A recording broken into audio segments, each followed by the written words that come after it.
The U.S. foreign policy playbook is getting a serious shakeup, and the man behind it, Donald Trump. Unlike past American leaders who kept Russia at arm's length, Trump is extending a hand to Moscow. He's pressuring Ukraine to accept peace on Russia's terms, distancing the U.S. from Europe, and shifting away from old rivalries. Is this just Trump's personal style, or is there a bigger plan? Many believe it's part of a reverse Nixon strategy, a calculated move to pull Russia away from China and stop Beijing from becoming a global superpower.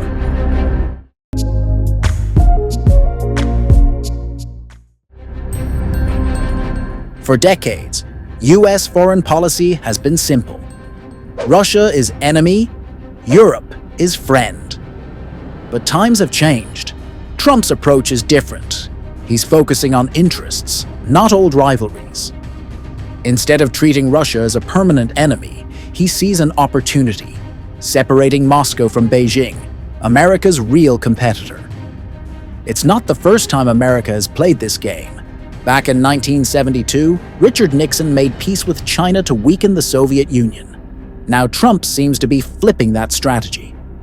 Make peace with Russia to weaken China.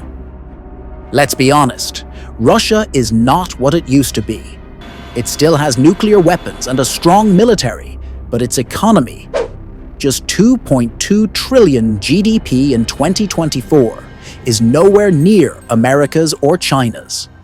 Meanwhile, China has become the real challenge. World's second largest economy, 18.5 trillion GDP in 2024.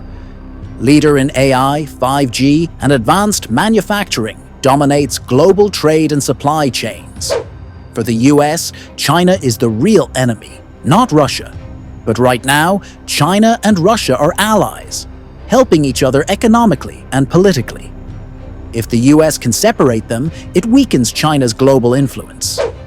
If Russia shifts closer to the U.S. and distances itself from China, it could ease sanctions, expand trade options, strengthen its military position, and reclaim global influence. However, this move risks Chinese retaliation, potentially cutting off vital trade and technology support.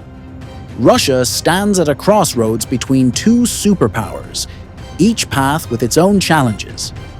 Aligning with China keeps its economy running, but at a cost, selling oil cheaply and depending on Chinese technology. It also risks being seen as the weaker partner under Beijing's influence. Shifting toward the U.S. could ease sanctions, open up economic opportunities, and restore global standing. However, deep-rooted mistrust and uncertainty about U.S. commitments make this a risky and unpredictable choice. Russia's best strategy is to play both sides. Stay close to China for economic benefits, but keep the U.S. interested enough to gain strategic advantages. By balancing between the two, Russia avoids total dependence on China while securing leverage over both superpowers. Separating Russia from China won't be easy. China and Russia have strong economic ties. China bought $62 billion worth of Russian crude oil in 2024. China supplies Russia with crucial technology. Russia imports 70% of its advanced semiconductors from China. However, if Trump can offer Russia a better deal than China, Putin might be tempted. A weaker China benefits the U.S. So, is Trump's pro-Russia shift a genius strategy or just his personal admiration for Putin? Only time will tell. But one thing is certain, the global chessboard is shifting.